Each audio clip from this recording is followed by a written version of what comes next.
Shalom pemirsa. Shalom pemirsa. Ya, jumpa lagi bersama dengan kami dalam suatu acara yang luar biasa, yakni Good News Program. Bersama dengan saya Daniel Hendrata dan juga istri saya Debbie Katarina, senang sekali bisa berjumpa dengan pemirsa setia dari Good News Program. Ya, pemirsa sekalian, jangan lupa bahwa Good News Program dapat pula Anda saksikan melalui website kami yang ada di www.anugrah.net. Di mana, Deb? www.anugrah.net. Dan pemirsa, bila ada di antara pemirsa yang memerlukan bantuan doa atau konseling, jangan pernah ragu-ragu menghubungi kami di nomor-nomor telepon yang tertera di layar kaca pemirsa sekalian. Ya, pemirsa sekalian, kita tahu bahwa di dalam kehidupan kita ada di dunia ini tentunya karena ada orang tua kita. Ya. Orang tua itu berarti ada ayah dan juga ada ibu. Nah, khusus untuk Good News Program pada hari ini ada suatu topik yang sangat penting, sangat menarik yang akan kami angkat, yaitu figur ayah. Apa, Deb? Figur ayah. Ya. Jadi kita tahu bahwa dalam kehidupan kita seorang ayah rupanya sangat penting sekalian pemirsa sekalian. Jadi oleh karena itu bagi Anda yang tahu Anda memerlukan figur ayah atau mungkin Anda tahu orang-orang yang memerlukan figur ayah ini, hubungi mereka untuk segera menyaksikan Good News Program bersama dengan kami. Narasumbernya adalah yaitu Pastor Edwin Yahya bersama dengan istrinya Ruth Prima. Ya, kita akan banyak belajar hari ini, Daniel, ya, tentang pentingnya figur seorang ayah. Oleh sebab itu pemirsa, tanpa menunda-nunda waktu lagi, mari kita saksikan sama-sama satu tayangan video klip yang berikut ini.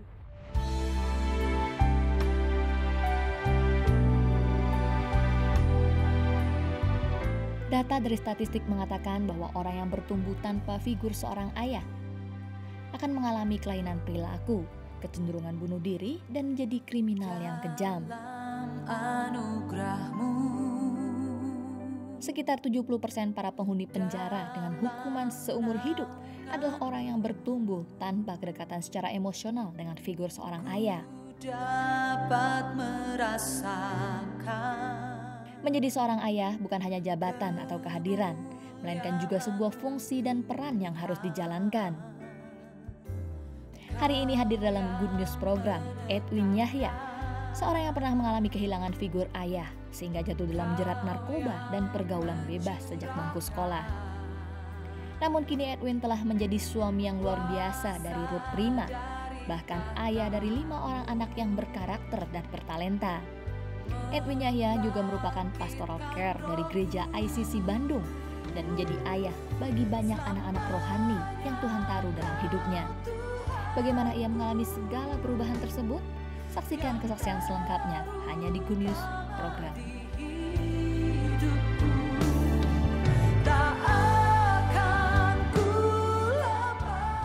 Karena saya melihat bagaimana mami saya dipukulin setiap hari selama 13 tahun dan saya sendiri jadi korban selama 13 tahun.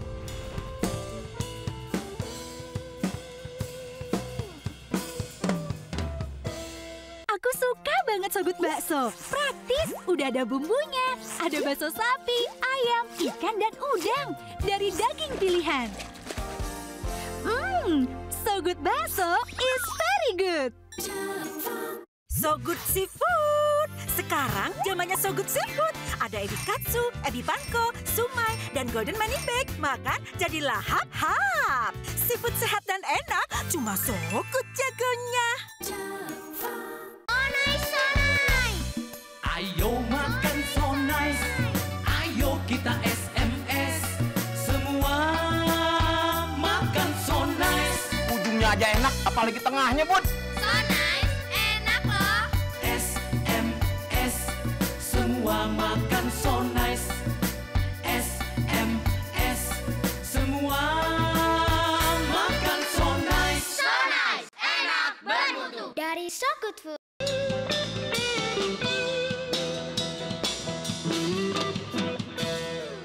Ya, pemirsa sekalian, jumpa lagi bersama dengan kami dalam Good News Program dalam suatu episode yang sangat menarik, yaitu figur seorang ayah. Bersama dengan kami telah hadir 2 orang narasumber yang sangat luar biasa, yaitu Edwin Yahya bersama dengan istrinya, yang saya percaya ini adalah istri tercinta, yaitu Ruth Prima. Silakan, Dad. Shalom, gimana kabarnya?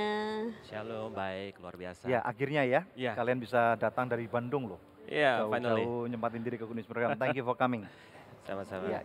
Nah, pemirsa di rumah mungkin banyak yang belum kenal, bisa memperkenalkan diri terlebih dahulu, silakan. Oke, nama saya Edwin Yahya dan ini istri saya Ruth Prima. Kami menikah kurang lebih masuk tahun ke-15 tahun ini. Wow. Ya. Good. Dan pernikahan kami sungguh sangat luar biasa sekali. Karena Tuhan percayakan kami jiwa mula-mulanya kami 5 Anaknya 5? Anaknya 5. Wow. Ya, anaknya 5. Ya. Jadi kalau orang-orang berpikir hari gini punya anak 5, ini sesuatu yang nggak bisa dipercaya gitu kan. Sudah nggak terlalu ngetren ya? Nggak mau ngetren gitu kan ya, tapi saya nggak mau ngomong mainstream. Iya. Kan? Jadi Tuhan percaya. Punya anak 1, 2 itu mainstream boy gitu. Saya 5. 5. Banyak banget. Oke. Nah, kalau boleh tahu latar belakang dari Edwin sendiri seperti apa? Iya, saya sebetulnya dulu tidak pernah bercita-cita jadi hamba Tuhan. Saya justru jauh dari pikiran saya untuk saya bercita-cita jadi hamba Tuhan. Saya sempat terlibat dengan dunia malam, dengan dunia kejahatan cukup lama, sekitar 7 tahun pada waktu itu. Saya dengan narkoba juga. Saya adalah anak yang memberontak pada waktu itu. Tapi puji Tuhan panggil saya dan Tuhan berikan kesempatan kepada saya dan sampai akhirnya lewat panggilan Tuhan itu Tuhan tuntun saya bisa melayani Tuhan hari ini. Padahal anak seorang pendeta ya? Anak seorang pendeta. Wow. Nah ini ada suatu fenomena yang mungkin perlu ditanyakan. Kenapa anak seorang pendeta tapi kok badung gitu? Oke. Nah ini ada ceritanya dulu nih, ya kan? Silakan. Karena papa saya sebelum jadi pendeta bukan pendeta kan? Ya. Jadi pendekar. Betul. Benar banget. Iya, pendekar. Ya. Jadi saya dulu pernah mengalami 13 tahun kekerasan dalam rumah tangga. Karena papa saya ini sangat kejam. Saya istilahkan bukan jahat lagi, kejam. Ya. Karena saya melihat bagaimana mami saya dipukulin setiap hari selama 13 tahun dan saya sendiri jadi korban selama 13 tahun. Kelahiran saya pun sebetulnya tidak diharapkan. Saya dulu sempat mau diaborsi 4 kali tapi gagal. Karena pada waktu itu mereka masih sangat muda sekali, mereka masih sekolah. Lalu pernikahan dini lah. Jadi kamu anak pertama mereka ya? Anak pertama. And then saya mengalami lost figure daripada seorang ayah. Jadi 13 tahun saya nggak mendapatkan figur yang tepat. Seorang bapak itu seperti apa dalam kehidupan saya. Dan singkat cerita ketika 13 tahun Tuhan jamah, papa saya bertobat. Papa saya bertobat, lihat proses yang cukup panjang, papa saya bertobat. Dan pertobatannya begitu luar biasa sekali, berbalik 180 derajat. Dan melayani Tuhan. Dari garis kiri ke garis kanan sekarang? Betul, Oke, luar biasa. Nah pada waktu papa saya melayani Tuhan, jadi pendeta, disitulah justru saya hancur. Kok bisa gitu? Ya. Sebagai suatu bentuk pemberontakan kamu. Betul, exactly. Jadi gini, dulu saya berpikir begini, ketika menyaksikan papa saya bertobat, saya berpikir, wah inilah saatnya saya bisa mendapatkan perhatian, mendapatkan kasih yang selama ini 13 tahun saya harapkan nggak saya dapatkan gitu kan. Tapi kenyataannya pada waktu papa saya bertobat, justru bukan kasih yang saya dapatkan, bukan perhatian yang saya dapatkan, justru sebaliknya. Papa saya terlalu sibuk sekali dengan pelayanannya dan terlalu sibuk sekali. Pada waktu itu kebetulan adik saya lahir. Yang kedua, anak yang kedua. Oh, bedanya 13 tahun. 13 tahun bedanya. Wow, okay. Jadi apa yang saya harapkan, ekspektasi saya nggak saya dapatkan dari papa saya ternyata. Sampai akhirnya saya berpikir begini, bagaimana caranya saya bisa mencuri perhatian papa saya? Nah, saya satu yang paling gampang. Saya bikin masalah. Misalnya apa? Iya, saya terlibat dengan narkoba, saya merusak diri saya, dan pada waktu saya lakukan hal itu ada banyak orang yang berkata seperti ini, bapaknya melayani Tuhan, ya kan? Bapaknya melayani Tuhan, banyak jiwa-jiwa terberkati lah pelayanannya, tapi anaknya sendiri hancur, gitu kan? Jadi ini merupakan sebenarnya pukulan buat papanya Edwin ya, tentunya ya. Dan jadi gini, yang saya rasakan gini, ketika papa saya merasa terpukul dan dia mulai terusik emosinya gara-gara kelakuan saya, itulah yang saya harapkan justru, itulah perhatian yang saya harapkan. Jadi perhatiannya dalam bentuk apa ya? Dalam bentuk marah gitu loh kepada saya. Padahal dimarahin kan tentunya nggak enak ya? Nggak enak, tapi saya senang dimarahin malah. Oke. Terus sekalian kita tahu bahwa ini tentunya masa lalu, kita semua punya masa lalu pemirsa sekalian. Saya punya masa lalu, Edwin punya masa lalu, Anda pun punya masa lalu. Dan hari ini kita rupanya bukan untuk menghakimi seseorang, bukan menghakimi papanya Edwin tentunya. Tetapi kita akan belajar bersama-sama dan saya percaya di akhir daripada episode ini, setiap daripada Anda akan belajar sesuatu yang sangat berharga tentang figur seorang ayah. Stay tune di Good News Program. Alami hal seperti itu, ada satu seperti film gitu. Pada satu film yang diputar di benak saya, dan itu semua kejadian, semua dosa-dosa yang saya lakukan dari pertama kali saya lakukan sampai detik saat itu saya mendengar suara itu.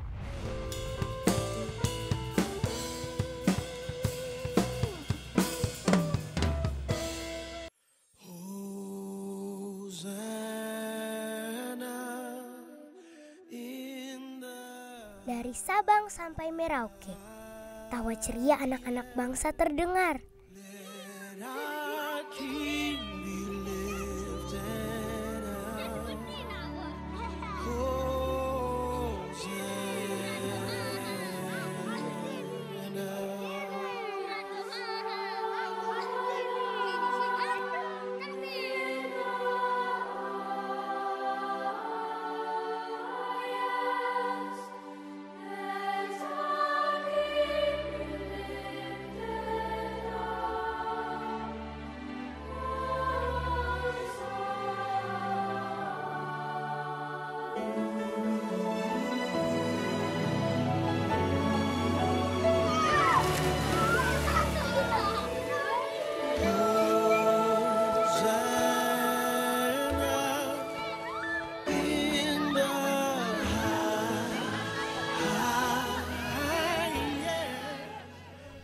Mereka memiliki cita-cita dan impian yang memancar.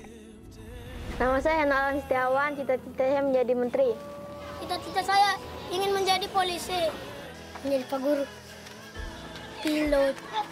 Nama saya Yohana, umur saya 12 tahun, cita-cita saya menjadi pramugari.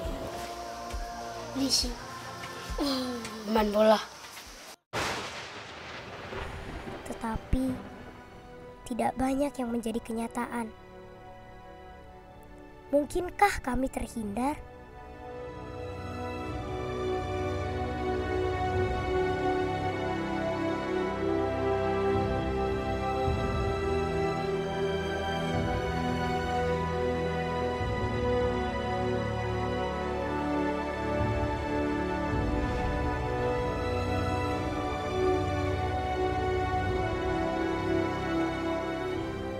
Peran serta Anda menentukan masa depan mereka. 1000 anak bisa.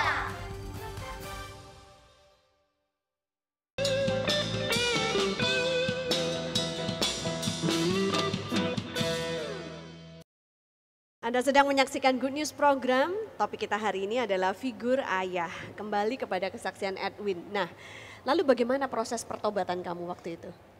Ya, selama 7 tahun waktu saya terlibat narkoba itu kan, ada banyak hal kejadian sebetulnya, yang sebetulnya itu adalah teguran Tuhan untuk saya kembali ke jalan Tuhan. Misalnya apa? Salah satu yang paling parah itu saya pernah mengalami koma selama 30 jam. Wow. Ya, karena overdosis. Pakai apa waktu itu? Zaman itu Inex kali ya, zaman masih. Jadi 30 jam. Dan pada waktu saya siuman, sebetulnya analisa dokter itu saya mengalami bukan kelumpuhan, ada motorik saya nggak berfungsi dengan baik. Tapi ternyata mujizat, saya bisa berfungsi dengan baik dan saya bisa normal semuanya, bahkan sempurna. Dan saya sempat kembali sama Tuhan pada itu, tapi nggak lama-lama, cuma 3 bulan aja. Wow. Nah, habis itu kembali lagi kepada dunia narkoba dan dunia malam. Apa kurang lama komanya? Aduh. 30 jam dengan 3 bulan. Nah, sampai akhirnya begini, yang luar biasanya Tuhan itu nggak pernah capek dengan kita ya. Amin. Jadi sekian kali kita... Nggak ada LG ya? Lu laki. Iya, sekian kali kita bermasalah, tapi sekian kali itu pula Tuhan selalu buka tangannya buat kita kan. Sampai di satu titik, bukan lagi masalah, bukan lagi kecelakaan, bukan lagi masalah-masalah yang ada dalam kehidupan saya yang membuat saya kembali, tapi Tuhan sendiri yang datang sama saya pada waktu itu. Saya mengalami pengalaman supranatural buat saya secara pribadi, di mana Tuhan datang kepada saya secara pribadi dan dia sebut nama saya dan dia katakan satu kalimat yang sampai saat ini saya nggak pernah bisa lupa. Apa itu?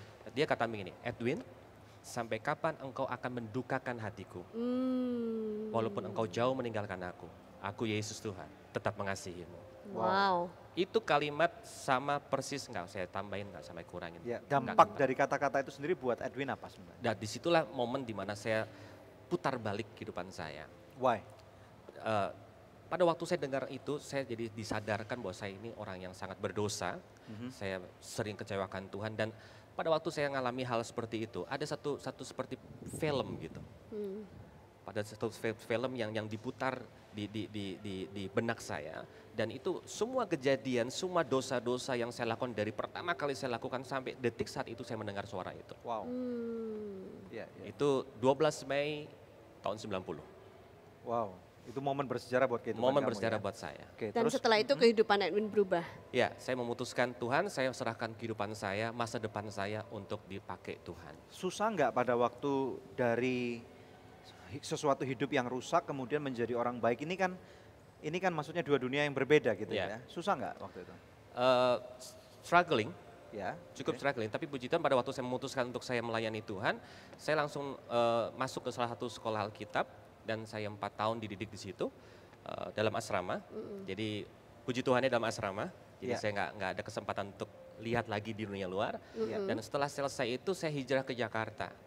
Saya hijrah ke Jakarta dan saya melayani Tuhan bukan sebagai pelayan mimbar, tapi Tuhan bawa saya melayani dulu yang di bawah.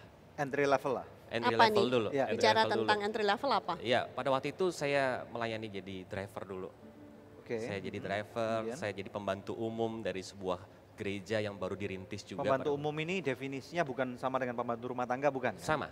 Oh, mirip? Sama. Oke. Sama. Saya juga cuci pakaian pendetanya, anak-anaknya, saya lakukan hal itu dari awal, dari bawah. Berapa tahun itu? Itu ada sekitar 2 tahun. Kenapa Edwin mau melakukan hal itu? Padahal kamu kan lulusan dari sekolah tinggi teologia gitu. Karena ada banyak orang di luar sana mungkin karena punya ijazah, mereka tidak sudi untuk melakukan pekerjaan yang sifatnya rendah gitu ya. Mereka pikir saya bisa mendapatkan pekerjaan yang lebih baik. Padahal mereka sudah pengangguran 2 tahun, 3 tahun dan terus mempertahankan sikap yang seperti itu. Nah itu dia, sebetulnya gini. Waktu saya berangkat ke Jakarta, saya berangkat dengan satu mimpi. Ya, satu mimpi sebetulnya kalau saya mau jujur, mimpi itu adalah sebuah kesombongan dalam diri saya. Karena waktu itu papa saya berkata, kamu stay di Semarang saja, bantu papa. Tapi saya berkata, no, saya mau buktikan bahwa Tuhan saya hidup. Saya mau buktikan bahwa Tuhan bisa pakai saya dengan caranya Tuhan sendiri. Jadi ada ideologi yang terbentuk. Ada ideologi yang terbentuk. Baru lulus sekolah soalnya. Ya, baru lulus sekolah kan. Masukkan ibu kota. Masih ide serbu gitu ya. Berangkatlah ke Jakarta. Berangkat ke Jakarta harapannya bisa melayani, dipakai, dijadwal, di gereja, di mana-mana. Tapi kenyataannya nggak seperti itu. Justru Tuhan habisi saya dulu di situ. Saya jadi pembantu umum, saya jadi driver. Tapi satu hal yang saya tahu, saya pelajari satu makna ya dalam kehidupan saya. The way to up is down. Wow. The way to up is down. Oke, jalan menuju ke atas harus dari bawah. Tapi memang kalau zaman dulu sekolah-sekolah Alkitab memang didikannya setelah lulus praktek kerja harus cuci baju memang ya. Iya. Cuci atau WC, itu gitu. bersihin WC. Dan dampak dari berapa lama tadi? 2 tahun. Dampak dari 2 tahun kehidupan yang seperti itu dibentuk itu apa? Yang pastinya saya jadi semakin rendah hati. Ya, semakin mendahkan hati. Pernah satu kali saya bertanya, Tuhan saya ini kenapa kok Tuhan kasih kesempatannya bukan yang lain gitu. Kenapa kok saya harus jadi pembantu umum seperti ini? Bukankah saya ini kan hamba Tuhan katanya kan. Saya melayani di gereja dong harusnya. Saya harus berkhotbah dong sebetulnya. Tapi Tuhan berkata seperti ini, sebelum kau membersihkan hati jiwa-jiwa, bersihkan dulu gereja. Oh gitu, wow. Dan lalu kemudian singkatnya bagaimana kau bisa ketemu dengan Ruth? Dengan Ruth. Ketemu dengan Ruth. Mungkin silakan nih Ruth versinya. Cerita dulu gimana. Mungkin Edwin dulu kali ya. Oke. Saya di Jakarta dari tahun 94 sampai akhir tahun 99, Tuhan bilang pulang ke Semarang. Nah akhirnya saya pulang ke Semarang. Di situ baru ketemu sama Ruth. Ternyata disitulah saya ketemu dengan Ruth. Dan ketemunya cuma juga unik ya, unik. Saya tidak ketemu di gereja, tapi saya ketemu di mall. Wow. Waktu itu saya mengikuti sebuah pameran. Saya punya hobi dan saya ikut pameran itu. Beberapa kali saya ikut pameran itu, di mana ada stand saya, di situ pasti ada standnya Ruth. Oh, kalian ikut pameran bareng-bareng? Iya. Bisnis apa waktu itu? Ruth waktu itu handphone waktu itu ya. Saya koleksi saya kolektor gitu. Di mana ada stand saya pasti di situ ada. Jadi berkali-kali pameran. Lama-lama kenalan. Sampai akhirnya ya itu. Ada teman yang kenalin sih. Oh gitu. Oke. Orang bilang Tresno Jalaran Kulino ya. Benar. Oke, kita akan break dulu. Pemirsa sekalian, ini menarik sekali perjumpaan daripada dua insan yang kemudian saling mencinta. Kita belum tahu nih cerita selanjutnya bagaimana, tapi kita akan take break dulu pemirsa sekalian, dan kemudian setelah ini akan ada artis-artis muda yang sangat berbakat yang pasti akan memberkati kehidupan Anda. Stay tune, jangan kemana-mana di dalam Good News Program.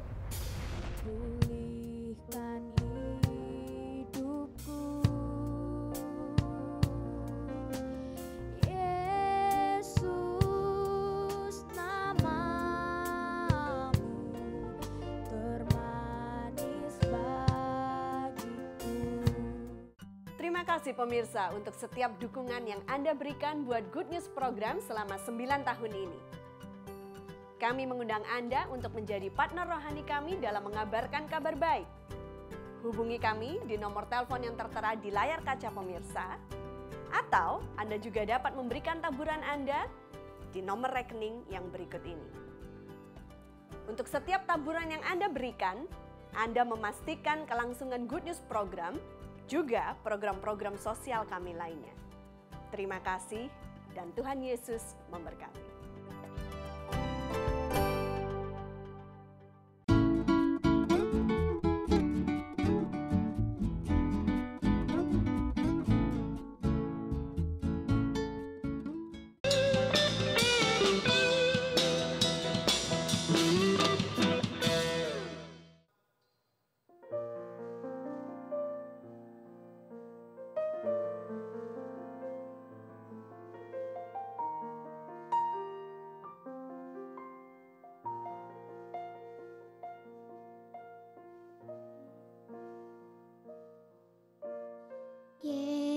Yesus, namamu tinggal di hatiku. Terindah kau bagiku segala di hidupku. Namamu sembuhkanku, pulihkan hidupku. Yesus, namamu termanis bagiku. Tiada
artis-artis muda yang sangat berbakat dan sangat memberkati banyak orang.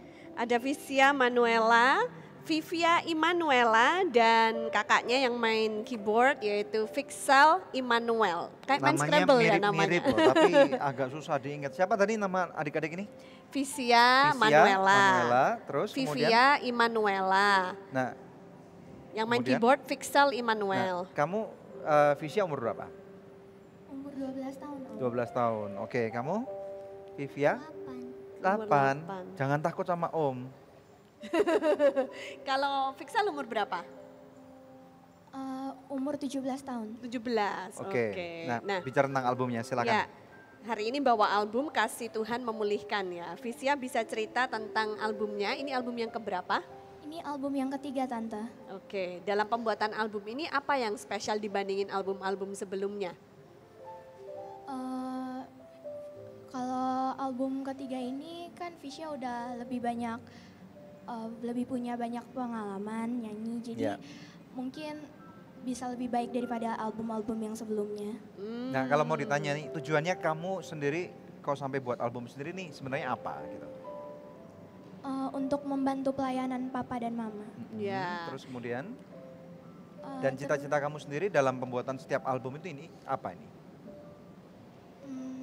Bisa memberkati banyak orang. Memberkati banyak orang, dan kamu juga kalau Om lihat sering ikut pelayanan sama papa mama ya, kemana-mana ya? Iya. Yang paling berkesan, yang luar biasa ya dari papa mamanya ya. Yang paling berkesan pergi kemana?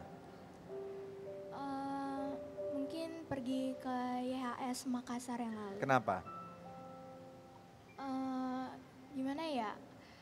Kayak mungkin di YHS Makassar itu aku sempat flu, kayak gimana ya, flu-nya tuh berat banget, jadi AC-nya kan dingin di situ, jadi tapi aku tetap bisa nyanyi di situ, jadi meskipun sakit.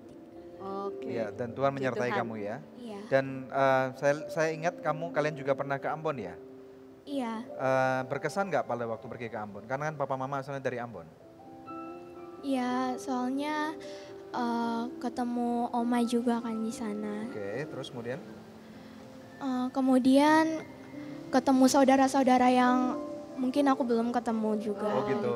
Dan ini album, foto yang dalam album ini juga diambilnya di Ambon ya? Iya. Oke, bagus banget nih ya, pengarahan dari papa mama nih, Pastor Victor Abraham, juga mama, Pastor Sylvia Kue. Ya. Iya, nah kalau kamu sendiri, Vivia. Pada waktu kamu ikut nyanyi sama Cece, perasaan kamu gimana?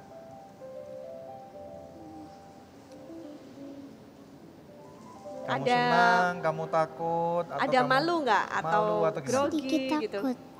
Sedikit takut? Iya. Yang ditakutin apa?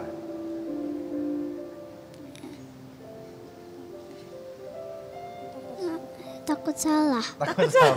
Oke, anyway ya pemirsa sekalian, kita tahu bahwa adik-adik muda ini mereka adalah orang-orang yang sangat dipakai Tuhan luar biasa dalam masanya. Kita tahu bahwa firman Tuhan juga mengatakan supaya mereka tidak mengizinkan orang lain memandang mereka rendah karena mereka masih muda ya, dan kami berharap dari ditampilkannya adik-adik muda ini mereka akan menjadi inspirasi bagi anak-anak muda yang lain dan akan memberkati banyak orang ya. Okay. Satu pertanyaan lagi sebelum kuis ya, kalian bertiga nih kan kakak beradik dan kalian selalu pergi pelayanan bersama-sama, itu bagaimana rasanya? Rasanya senang aja sih supaya bisa melayani sekeluarga gitu ya. Ya, puji Tuhan ya. Oke, kita masuk kuis ya. Oke, silakan Visia yang akan bertanya pada pemirsa, pertanyaannya hari ini apa? Siapa nama artis-artis yang nyanyi hari ini?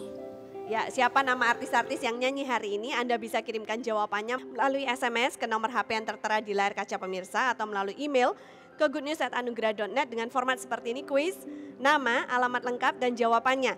Ya, bila Anda kirimkan jawaban Anda melalui email sertakan juga nomor HP Anda, maka kepada 10 orang pemenang terpilih kami akan mengirimkan masing-masing sebuah CD Kasih Tuhan Memulihkan, persembahan dari Visia Manuela. Pemirsa tetap stay tune bersama dengan kami akan kembali membawa lebih banyak good news lagi. Walaupun sumbernya sudah bertobat, tapi butuh waktu yang cukup lama sekali untuk bisa memulihkan. Karena nggak mungkin bisa menghapuskan kemarau 1 tahun hanya dengan hujan 1 hari saja.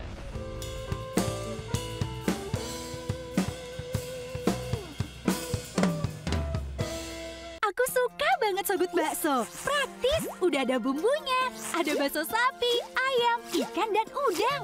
Dari daging pilihan. Sogut Bakso is very good. Sogut Seafood. Sekarang zamannya Sogut Seafood. Ada ebi katsu, ebi panko, sumai, dan golden money bag. Makan jadi lahap-hap. Seafood sehat dan enak, cuma Sogut jagonya. Ayo makan so nice, ayo kita SMS. Semua makan so nice. Ujungnya aja enak, apalagi tengahnya, Bud. So nice, enak loh. SMS, semua makan so nice. SMS, semua makan so nice. So nice, enak bermutu. Dari So Good Food.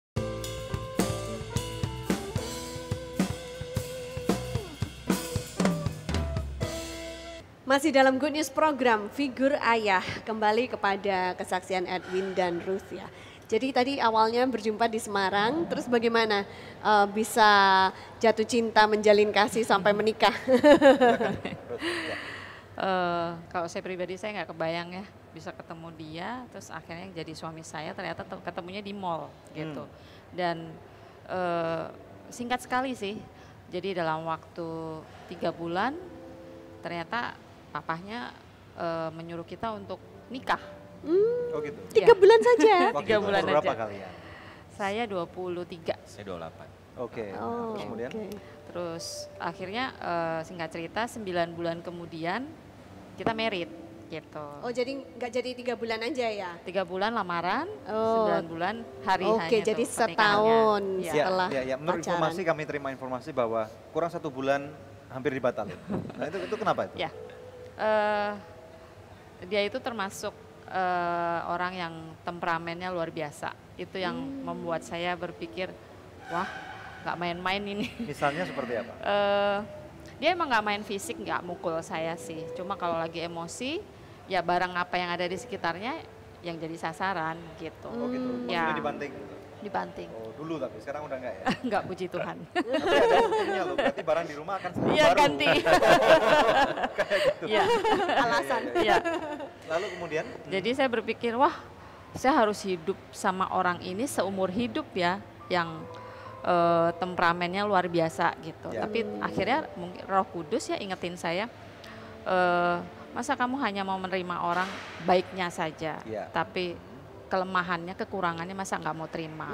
Mungkin Tuhan punya rencana lewat sayalah hidup dia diubahkan mungkinnya. Gitu. Ya. Dan pernikahan kalian dikaruniai 5 orang anak. Ya. Itu kan jarang banget gitu kan kalau di zaman yang seperti sekarang ini. Gimana keadaan sehari-hari di rumah? Rame nih pasti. Seru. Kita akan menggenapi firman Tuhan, beranak cuculah dan bertambah banyak. Bumi. Iya, bicara khususnya tentang topik hari ini nih, kita bicara tentang figur ayah. Ya. Nah, menurut kalian berdua nih, betapa pentingnya figur ayah itu bagi seseorang manusia? Gitu? Sangat penting sekali, karena buat saya ayah adalah sumber. Ya. Makanya Yesus mengajarkan kepada kita kan doa Bapa kami, bukan doa Ibu kami. Karena sumber kan. Iya. Ketika sumber itu bermasalah, otomatis yang di bawahnya juga akan bermasalah. Saya salah satu buktinya. Saya bermasalah 13 tahun kemudian, selama 13 tahun, lalu kemudian ketika, walaupun sumbernya sudah bertobat, tapi butuh waktu yang cukup lama sekali untuk bisa memulihkan. Karena nggak mungkin bisa menghapuskan kemarau 1 tahun hanya dengan hujan 1 hari saja. Butuh proses yang sangat panjang sekali. Bahkan sampai detik ini pun masih proses pemulihan demi pemulihan terjadi antara saya dengan ayah saya. Gitu. Tapi sudah terjadi rekonsiliasi dengan Bapak? Sudah, rekonsiliasi sudah terjadi. Sekarang kalau misalnya dilihat dari pengalaman yang sudah pernah terjadi dan kemudian pelayanan-pelayanan kalian di gereja sekarang nih, dampak apa yang dari pembelajaran masa lalu itu yang kemudian kalian bisa terapkan pada waktu zaman sekarang? Ya tentunya proses pembelajaran ya. Jadi saya sangat concern sekali untuk membina, mengarahkan khususnya pasangan muda yang ketika mereka mau mengambil keputusan untuk menikah, supaya mereka bisa tangkap esensinya apa. Buat apa saya menjadi seorang suami, buat apa saya menjadi seorang istri, buat apa saya membangun rumah tangga. Ini penting sekali, dasarnya harus kuat sekali. Makanya saya fokus di situ saat ini. Nah mungkin apa yang harus diajarkan kepada para pemirsa hari ini, dasar-dasarnya tadi itu, misalnya langkah-langkahnya seperti apa? Ya, saya selalu mengutip dari Kejadian pasal yang kedua, ayat yang 18. Tuhan berfirman seperti ini, tidak baik kalau manusia itu hidup seorang diri saja. Aku akan memberikan penolong yang sepadan. Kan? Nah, dua hal yang bisa kita pelajari situ. Yang pertama begini, di mata Tuhan berarti ketika kita menikah harusnya kehidupan kita menjadi lebih baik dari sebelumnya. Yes. Ya kan? Betul. Harusnya lebih baik dari sebelumnya. Tapi jadi masalah begini, bukan aku yang harus lebih baik dulu. Tapi kita harus punya mindset seperti ini. Pada waktu aku memutuskan untuk menikah dengan seseorang, sudahkah saya siap kehadiran saya bisa membuat dia menjadi lebih baik? Jadi ini berpikir bukan untuk menerima tapi memberi ya? Betul.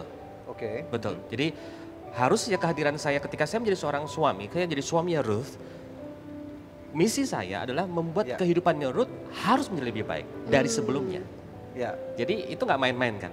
Nggak main-main. Jadi ini harus tangkap dulu, jangan cuma sekedar saya suka, dia karena suka, cinta. karena cinta, love is blind gitu kan. Terus kita menikah, nah, tapi kita siap nggak untuk bagaimana kehidupan kita menjadi inspirasi? Kehidupan kita menginspirasi pasangan kita. Karena ternyata pernik kehidupan rumah tangga itu banyak sekali ya. Exactly, betul sekali. Dan kalau kami dengar pelayanan yang kalian lakukan ya adalah konseling, kemudian pranikah tadi itu, tapi juga untuk parenting dan fathering. Wah ini menarik gitu ya, dari hulu ke hilir, dari sebelum lu nikah sampai lu udah punya anak sampai jadi ayah gitu kan pelayanannya ya. Satu kehormatan buat saya untuk Tuhan percayakan beberapa orang yang bukan anak secara jasmani, tapi Tuhan percayakan kepada saya untuk mereka bisa mau dibapai lewat kehidupan kami. Pembapaan itu sangat penting sekali. Ya, Oke, kita akan bicara nanti setelah break ya. Oke, pemirsa sekalian, kita tahu bahwa dalam kehidupan kita memang betul seperti tadi yang dikatakan oleh narasumber bahwa menjadi seorang ayah itu bukan sesuatu yang mudah karena banyak sekali tantangan, banyak sekali kehidupan yang harus dihadapi. Nah oleh karena itu pemirsa sekalian, apabila Anda memerlukan bantuan doa ataupun konseling, kita tahu bahwa dalam kehidupan kita masalah boleh terjadi, tetapi Tuhan tetap ada di pihak kita. Ada nomor-nomor telepon yang dapat Anda hubungi sekarang juga, dan akan ada para pasukan doa dan para konselor yang akan membantu Anda, berdoa bagi Anda. Stay tune hanya di Good News Program. Harus selidiki latar belakang anak ini kenapa gitu, bermasalah seperti inilah, itu kadang masih sifat-sifatnya yang dulu, karakter yang dulu masih ke bawah.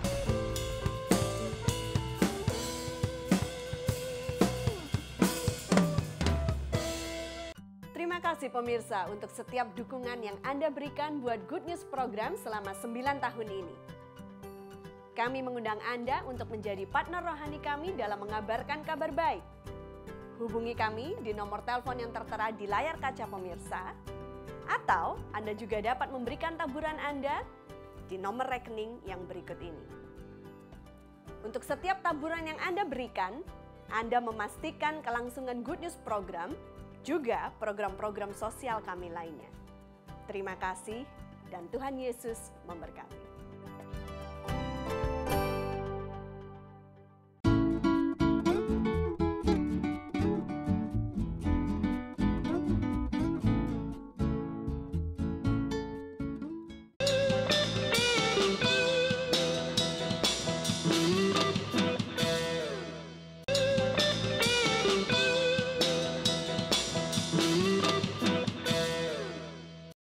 Masih bersama dengan kami di Good News Program dalam satu topik yang menarik, yaitu figur ayah. Nah kembali bersama dengan narasumber, Pak Edwin, saya ingin bertanya nih. Pada waktu Anda tadi berbicara mengenai membapai atau mementorkan orang-orang yang Tuhan percayakan kepada Anda. Nah ini persiapannya kalau misalnya dari pemirsa sekalian kita perlu belajar hari ini, apa aja dari orang-orang yang mau membapai ini harus siapkan gitu? Ya yang pasti saya harus sepakat dulu dengan istri saya. Itu satu. Itu yang pertama. Kenapa? Karena dia penolong, jadi dia harus diberikan kesempatan untuk berfungsi, ya itu yang pertama. Lalu saya sebetulnya menerapkan hal yang sama yang seperti saya terapkan kepada anak saya.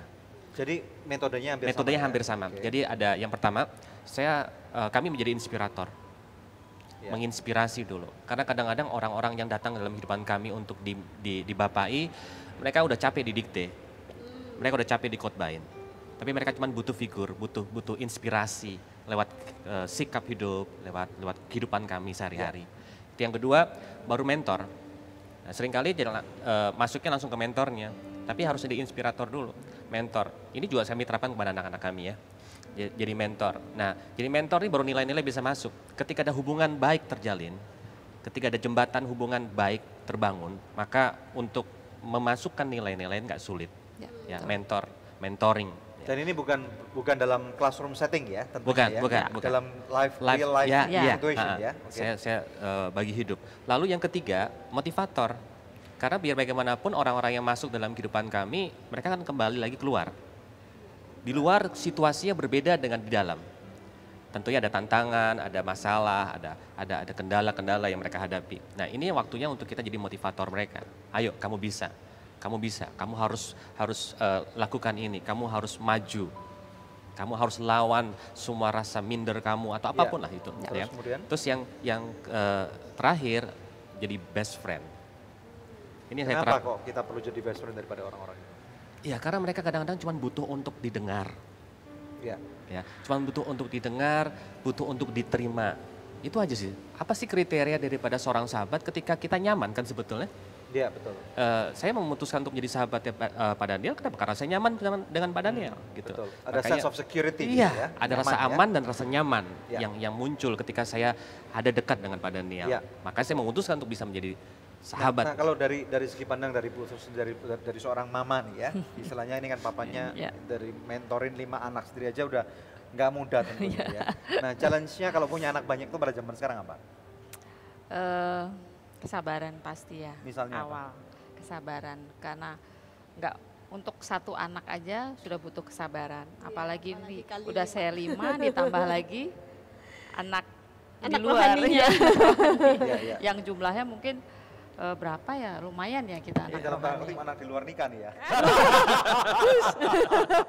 Anak rohani ya. Anak rohani ya. Oke. Pasti harus punya hati seluas samudra gitu.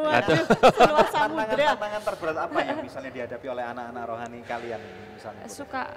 Ada yang memang suka bawa adat ya. Karena memang mereka masih kita kan pasti harus selidiki latar belakang anak ini kenapa gitu. Bermasalah seperti inilah, itu kadang masih sifat-sifatnya yang dulu, karakter yang dulu masih ke bawah. Mereka juga tidur di rumah kalian ya? Ya, ada yang beberapa yang tidur di rumah kita. Otomatis kan kehidupan sehari-harinya pun kita juga harus terima ya, kelihatan semua di situ gitu. Akhirnya ya juga kami pun kalau sudah mulai yang agak tegas-tegas saya kasih dia sih. Gitu. Kalau yang lembut-lembut ya bagian kita.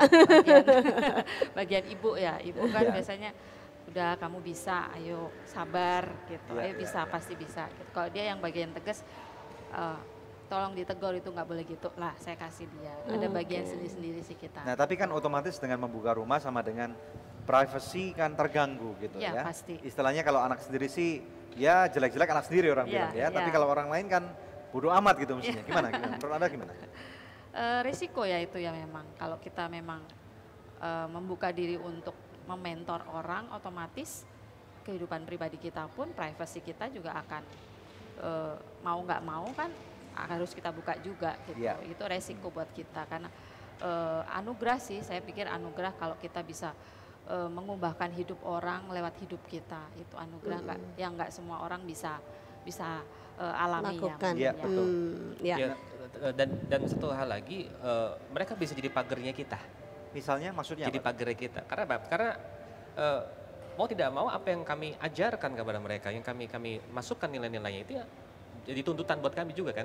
Kami harus buktikan apa yang kami bahwa kalian bisa memberikan contoh yang baik. Betul. Karena sebetulnya bukan masalah sekali lagi bukan masalah dikte, bukan masalah khotbah, tapi masalah bagaimana kita menginspirasi kehidupan mereka, itu aja. Kata inspirasi itu kuat sekali. Ada contoh-contoh apa daripada orang-orang yang sudah dipulihkan dalam pelayanan kalian ini misalnya? Contoh-contohnya maksudnya mereka kehidupan seperti apa yang ada beberapa yang Tuhan kirim kepada kami, yang Tuhan izinkan dipertemukan kami, yang mereka punya latar belakang memang sangat-sangat kelam sekali. Jadi mereka kehilangan figur ayah, lalu mereka dengan jelas menyatakan bahwa mereka gay gitu kan. Dan kami harus terima. Kami harus terima, dan kita sepakat kita terima dia apa adanya, dan kita mentor, kita bina, dan mereka panggil kita papa, mama gitu kan ya. Bayangin aja udah tua-tua gitu, tapi memang manggil kita papa, mama. Tapi ya itulah. Tapi intinya gini, hubungan dulu yang dibangun. Jadi hubungan harus mendahului pelayanan. Wow. Hubungan harus mendahului pelayanan. Jadi ketika hubungan terjadi, hubungan terbangun dengan baik. Masalah pelayanan, melayani, dilayani itu gampang. Wow. Nah, kemudian sampai akhirnya orang itu dipulihkan? Ya. Oke, dan pemulihannya seperti apa? Pemulihannya kita harus intensif. Kalau orang-orang khususnya seperti itu kita harus intensif. Jadi kita harus tarik dia keluar dari komunitasnya, kita harus pantau dia. Berikan komunitas yang baru. Iya, buatkan komunitas yang baru, masukkan ke sebuah komunitas yang jelas, yang kita juga bisa pantau dengan jelas juga. Karena sangat rentan sekali ya, biasanya mereka labil dan moody gitu loh. Oke. Tapi kita punya ayat favorit di Filipi pasal yang kedua ayat yang kelima. Hendaklah dalam hidupmu bersama kenakan pikiran dan perasaan Kristus. Jadi itu kunci kami, ketika kami harus hidup bersama-sama dengan anak kami, dengan anak-anak rohani kami, yang harus kami pakai cara berpikir dan cara berpikir Kristus. Cara merasanya, cara merasa Kristus. Karena pasti ada masalah, pasti ada hal-hal yang menyenangkan. Jangan pakai cara berpikir sendiri ketika menghadapi anak yang bandel. Tapi pakailah cara berpikirnya Kristus ketika kita sendiri lagi bandel sama Tuhan itu seperti gimana sih? Apa yang dipikir sama bisa direfleksikan dalam diri kita. Apa yang dirasa sama Jadi dia kalau lagi suntuk ngadapin anaknya sendiri atau anak rohani yang lagi bandel, dia inget dia dulu. Ya, pemirsa, sebelum kita lanjut nanti dengan sesi yang berikutnya, saya rindu membacakan doa yang sudah terjawab dari seorang ibu yang pernah minta didoakan ya. Bulan Januari kemarin dia mengirimkan SMS kembali dan berkata, "Shalom, saya mau sampaikan kesaksian saya berkat doa Bapak Ibu, saya bisa sembuh dan yang tadinya kata dokter seumur hidup harus minum obat setiap hari, berkat doa Bapak dan Ibu saya boleh sembuh. Semoga Tuhan memberkati kita semua. Amin. Amin." Nah, pemirsa, masih adakah di antara pemirsa yang memerlukan bantuan doa atau konseling? Hubungi kami sekarang juga di nomor telepon yang tertera di layar kaca pemirsa sekalian, karena tim konseling dan doa kami siap untuk membantu Anda. Tetap stay tune bersama dengan kami pemirsa, kami akan kembali lagi dalam Good News program. Menjadi Bapak itu artinya kita menerima anak-anak yang Tuhan percayakan nomor satu, yaitu anak-anak kandung kita.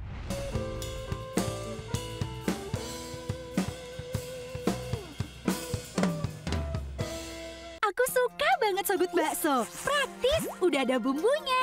Ada bakso sapi, ayam, ikan, dan udang. Dari daging pilihan. Sogut Bakso is very good. Sogut Seafood. Sekarang zamannya Sogut Seafood. Ada ebi katsu, ebi panko, sumai, dan golden money bag. Makan jadi lahap-hap. Seafood sehat dan enak, cuma Sogut jagonya. Ayo makan so nice, ayo kita SMS, semua makan so nice. Ujungnya aja enak, apalagi tengahnya, Bud. So nice, enak loh. SMS, semua makan so nice. SMS, semua makan so nice. So nice, enak bermutu. Dari So Good Food.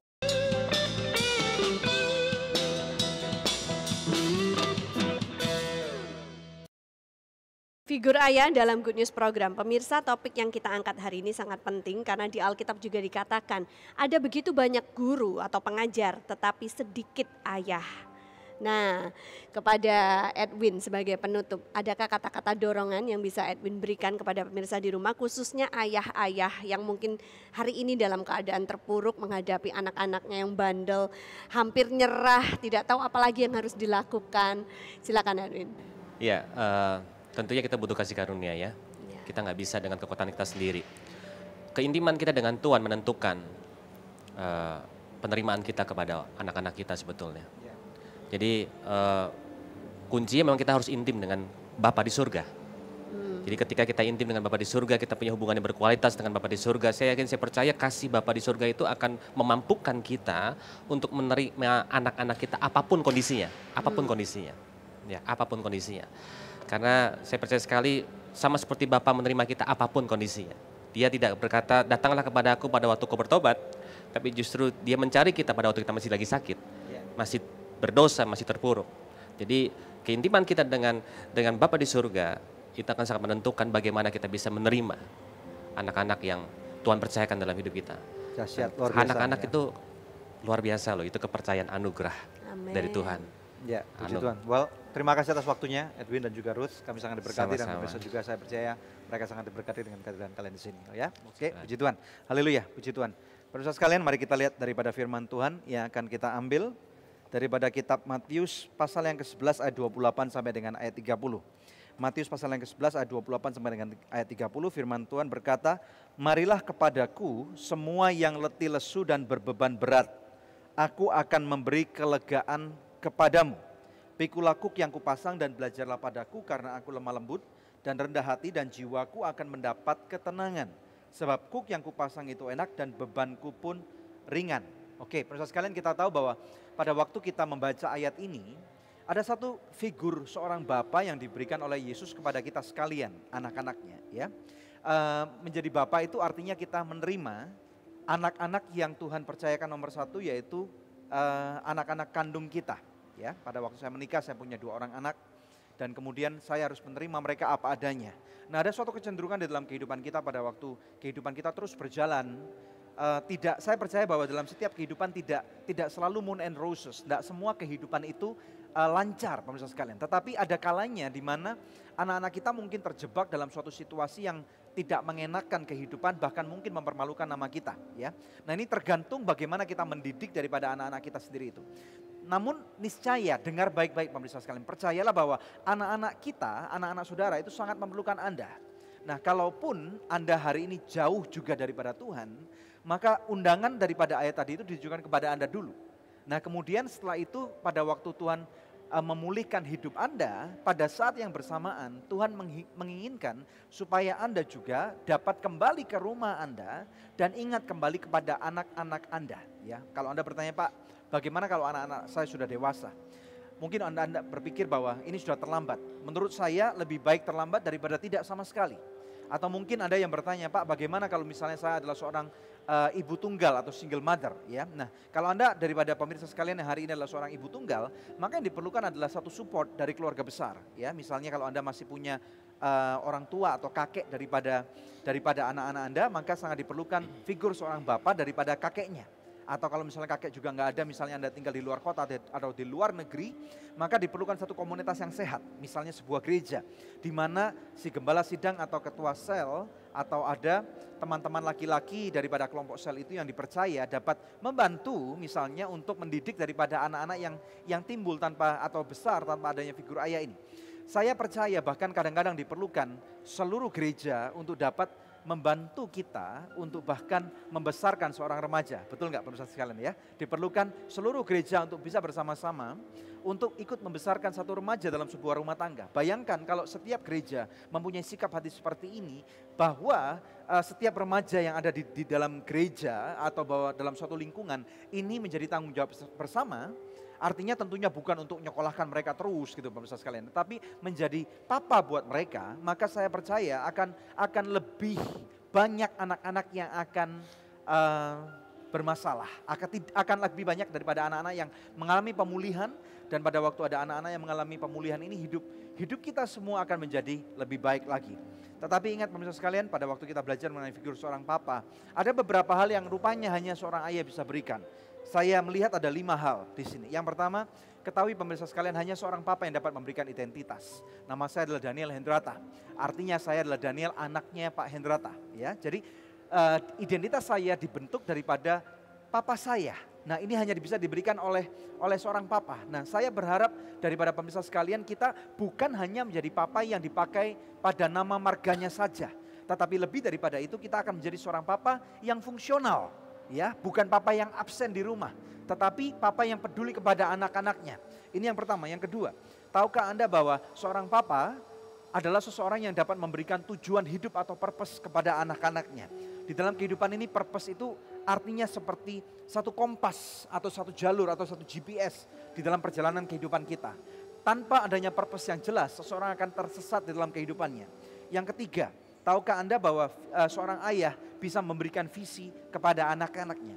Visi ini artinya kemampuan untuk melihat apa yang akan terjadi di masa-masa yang akan datang. Bahkan mungkin walaupun masa depan kita belum jelas sekalipun, tetapi pada waktu ada tuntunan daripada seorang ayah di rumah, maka Tuhan memberikan visi kepada keluarga dan papa memberikan visi kepada anak-anaknya, maka anak-anak ini akan dipandu oleh visi itu juga. Yang keempat, tahukah Anda bahwa hanya seorang papa yang dapat memberikan berkat atau blessing kepada anak-anaknya? Maaf ibu-ibu sekalian, di dalam Alkitab kita tidak ada yang namanya berkat mama. Tetapi di dalam Alkitab kita selalu dikatakan berkat Bapa. Jadi seorang papa, Anda yang menyaksikan hari ini, jangan lupa, saya dorong Anda kalau bisa setiap pagi tumpang tangan kepada anak-anakmu.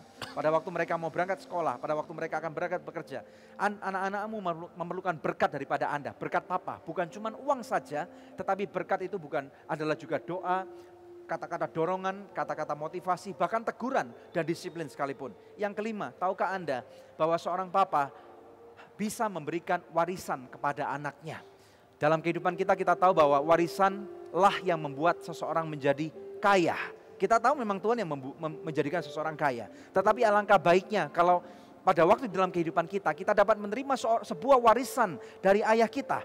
Dan saya tidak berbicara mengenai warisan uang saja pemirsa sekalian. Tetapi warisan yang sangat penting lebih daripada uang adalah 1 nama baik, 2 pengajaran, 3 didikan. Jadi hai ayah-ayah, saya dorong Anda, berikan warisan yang sehat kepada anak-anak. Bukan cuma uang saja. Uang tentunya kita bisa cari, tapi nama baik ini nggak bisa dicari. Kalau nama baik sudah rusak, ayahnya sudah meninggal, maka anak-anaknya akan sengsara. Dan saya mau berdoa bagi Anda. Kalau Anda mau berdoa bersama dengan saya, apakah Anda seorang ayah, apakah Anda yang memerlukan figur ayah, mari kita berdoa bersama-sama. Bapa, di dalam nama Tuhan Yesus Kristus, kami berdoa saat ini setiap pemirsa di rumah. Engkau tahu apa yang terjadi dalam kehidupan mereka. Mereka yang hari ini lagi kehilangan figur ayah. Tuhan, aku memberkati mereka di dalam nama Yesus. Dan apabila Anda seorang ayah yang hari ini sudah lama sekali tidak berhubungan dengan anakmu, Anda sudah lari dari rumah, pulang. Tuhan berikan keberanian kepada ayah-ayah ini untuk berani kembali pulang ke rumahnya. Di dalam nama Yesus, damai sejahtera Tuhan menyertaimu hari ini, sekarang sampai selama-lamanya. Yang percaya dan diberkati Tuhan pada episode ini, katakan bersama dengan saya. Amin. Haleluya. Amin. Ya pemirsa, inilah akhir dari kebersamaan kita hari ini. Terima kasih karena Anda sudah menyaksikan Good News bersama dengan kami. Kami percaya Anda diberkati sama seperti kami juga diberkati di studio hari ini. Tiba saatnya kami pamit undur dari hadapan pemirsa sekalian hanya untuk menjumpai Anda kembali di pekan yang akan datang di hari, jam, dan stasiun televisi yang sama. Saya Debbie Katarina bersama dengan suami saya Daniel Hendrata, dan jangan lupa selalu cek di website kami yang ada di www.anugerah.net. Terima kasih, Tuhan Yesus memberkati.